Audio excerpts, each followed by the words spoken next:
Assalamualaikum warahmatullahi wabarakatuh. Kami dari kelompok magang MBKM Lapas kelas 2B Parangsidimpuan, Prodi Bimbingan Konseling Islam semester 6. Video ini dibuat untuk memenuhi tugas praktik studi kasus dosen pengampu Ibu Doktoranda Riem Malini Paden IPD. Perkenalkan, nama saya Barli NIM 2030 2052. Saya di sini sebagai kameramen.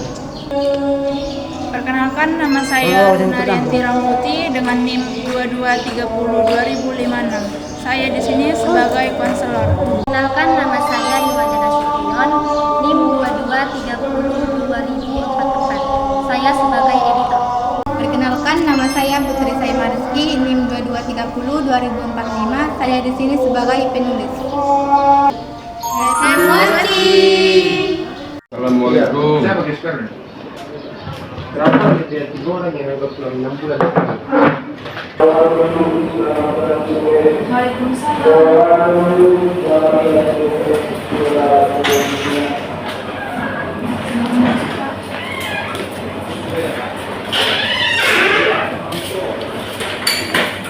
Silakan dibaca.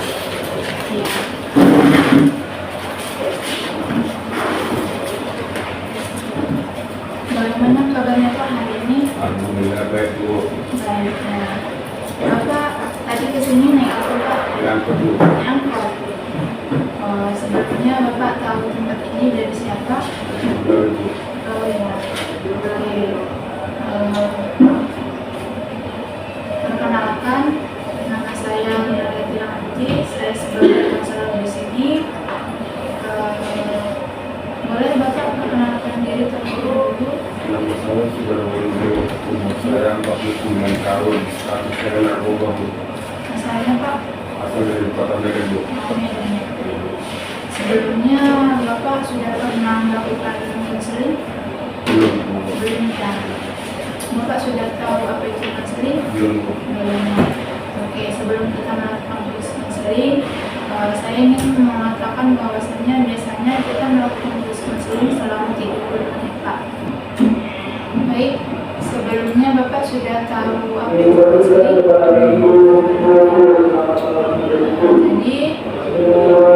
konseling itu proses pemberian bantuan yang diberikan oleh konselor. Saya di sini sebagai konselor dan Bapak seorang konselingnya, yang dimana tujuannya untuk menyelesaikan masalah Bapak. Kemudian dalam proses ini ada 4 tahapan. Yang pertama yaitu keterbukaan, di mana Bapak terbuka, yaitu menceritakan seluruh masalah yang Bapak alami untuk kita selesaikan di sini.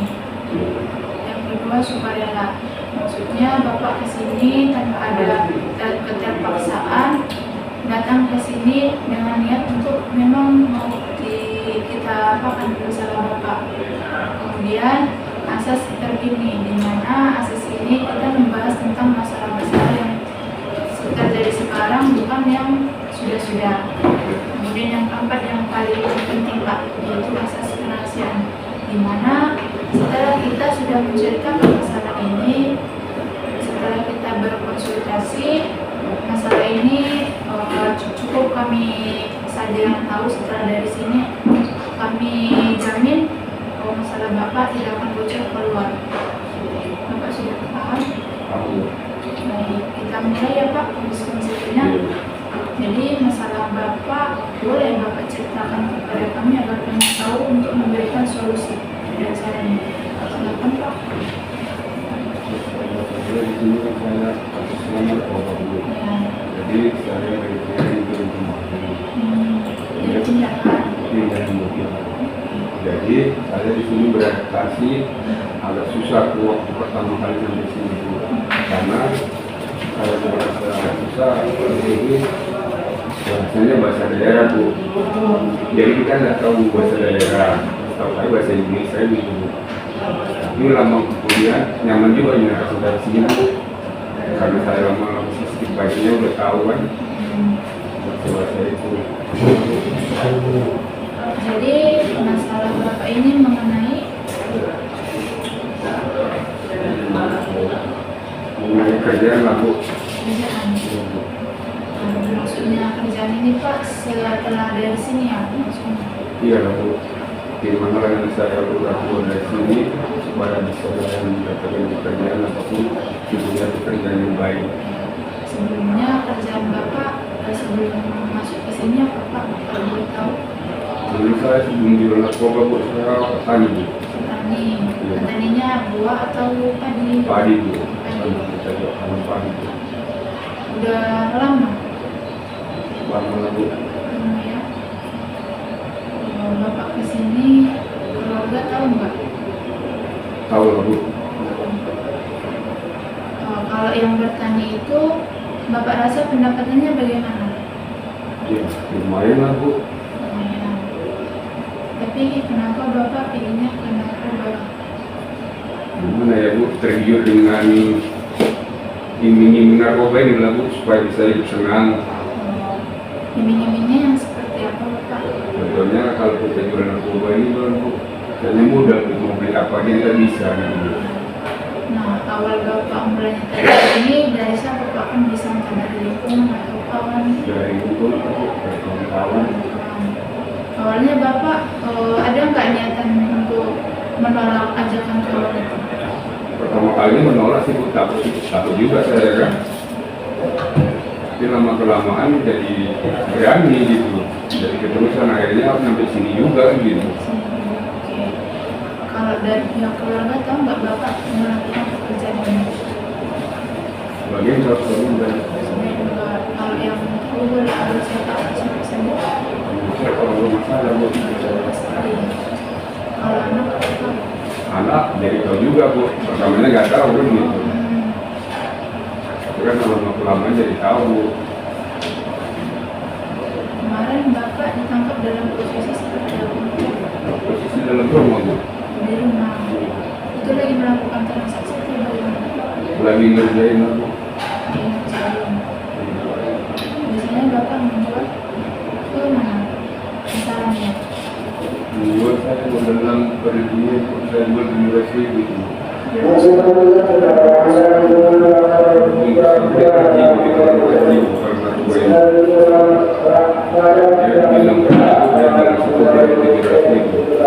berarti omsetnya lebih lah dari yang Bapak awalnya bertani ya? Oke, jadi kalau di sini ada lagi bisa bertransaksi?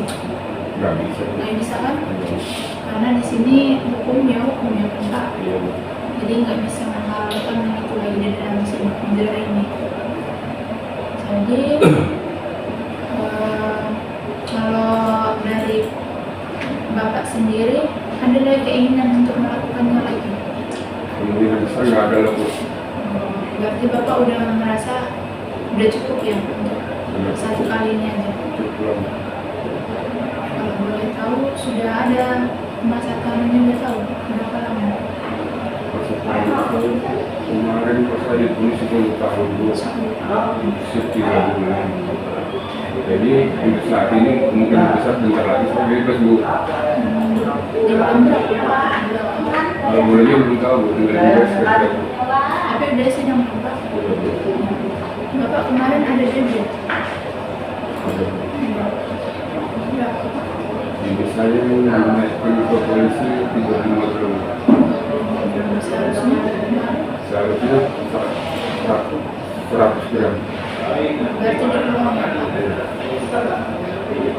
Baik, setelah saya melihat dan saya mendengar daripada percakapan konseling kita hari ini, saya izin ya Pak memberikan saran. Tadi kan Bapak kesini karena salah niat. Yang pertama karena pekerjaan. Yang awalnya Bapak pekerjaannya itu sebagai petani, kemudian berprofesi menjadi penjual narkoba. Itu dikarenakan iming dari kawan. Kemudian yang awalnya orang nggak tahu, tapi setelah ditangkap baru tahu kan Pak. Jadi saran dari saya Pak, apalagi kan ini di penjara, pasti setelah keluar dari sini membuat kita kurang baiklah di mata masyarakat. Nah, jadi kalau untuk apalagi untuk kita yang mau mencari pekerjaan pasti masyarakat tidak akan menerima kita. Tapi di dalam lapas ini ada namanya kita diasah keterampilannya. Contohnya kayak bertani. Nah, itu bisa Bapak ikuti, Bapak daftar ke kampung yang ada di sini. Tujuannya agar Bapak kembali bisa melakukan aktivitas yang sebelumnya seperti yang bertani itu kan Pak. Nah, nambah ilmu, nambah kawan, serta nambah wawasannya juga. Kemudian ada di sini saya dengar juga tampil untuk yang mengurus kerajinan. Nah, dari kerajinan itu juga bisa dijadikan untuk mata pencarian. Karena sekarang yang seni-seni aja juga menghasilkan banyak uang.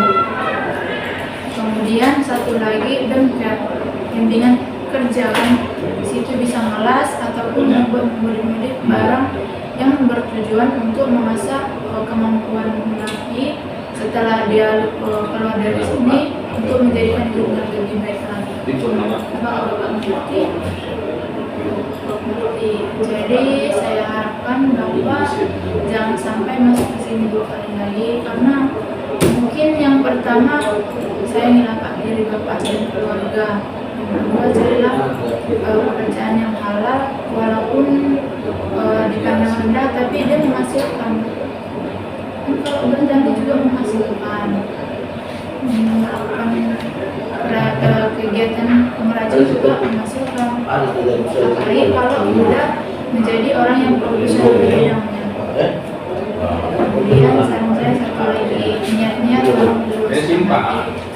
jangan terjerumus ke lubang yang sama. Bapak paham? Jadi apa planning Bapak ke depannya?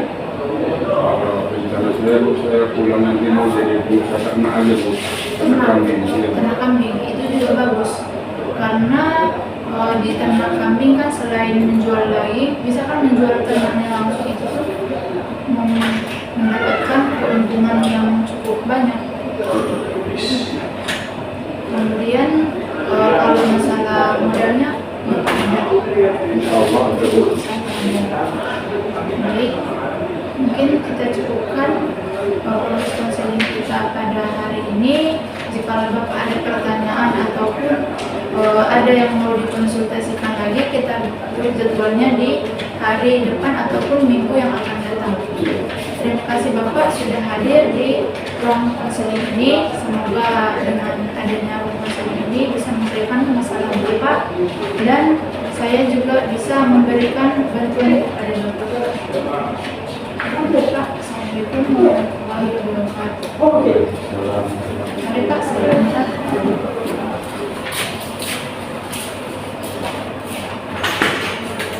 Silakan Pak.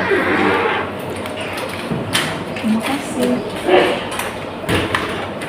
Identifikasi kasus. A. Data identitas klien. Nama, SO, jenis kelamin laki-laki, pekerjaan petani, alamat Medan Percut, tempat atau tanggal lahir Cinta Damai 15 Oktober 1976, umur 49 tahun, keterangan fisik tinggi badan 167 cm, berat badan 70 kg, warna kulit sawo matang, bentuk wajah melonjong, jenis rambut putih. B. Latar belakang keluarga.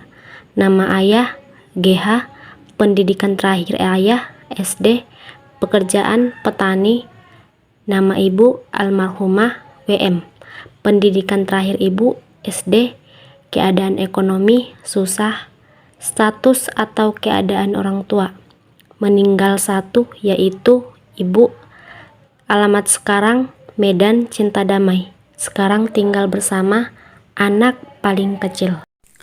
Seorang mantan narapidana sangat sulit untuk memperoleh sebuah pekerjaan.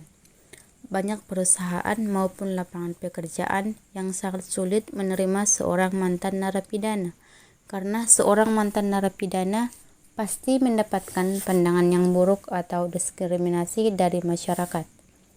Tujuan proses konseling ini guna mengungkapkan hak mantan narapidana untuk memperoleh pekerjaan jika ditinjau dari Undang-Undang Ketenagakerjaan Nomor 13 Tahun 2003, serta perlindungan hukum terhadap mantan narapidana yang mendapatkan diskriminasi untuk memperoleh pekerjaan. Metode yang digunakan dalam konseling ini adalah penelitian hukum normatif dengan pendekatan perundang-undangan dan pendekatan konseptual.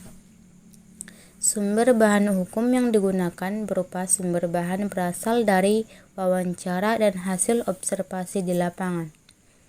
Hasil proses konseling mengungkapkan bahwa tersirat dari ketentuan pasal 5 dan 6 Undang-Undang Nomor 13 Tahun 2003 tentang ketenagakerjaan mengandung makna bahwa setiap orang termasuk seorang mantan narapidana memperoleh hak kesempatan dan diberlakukan secara adil di mata hukum, serta masyarakat tanpa adanya tindakan diskriminasi.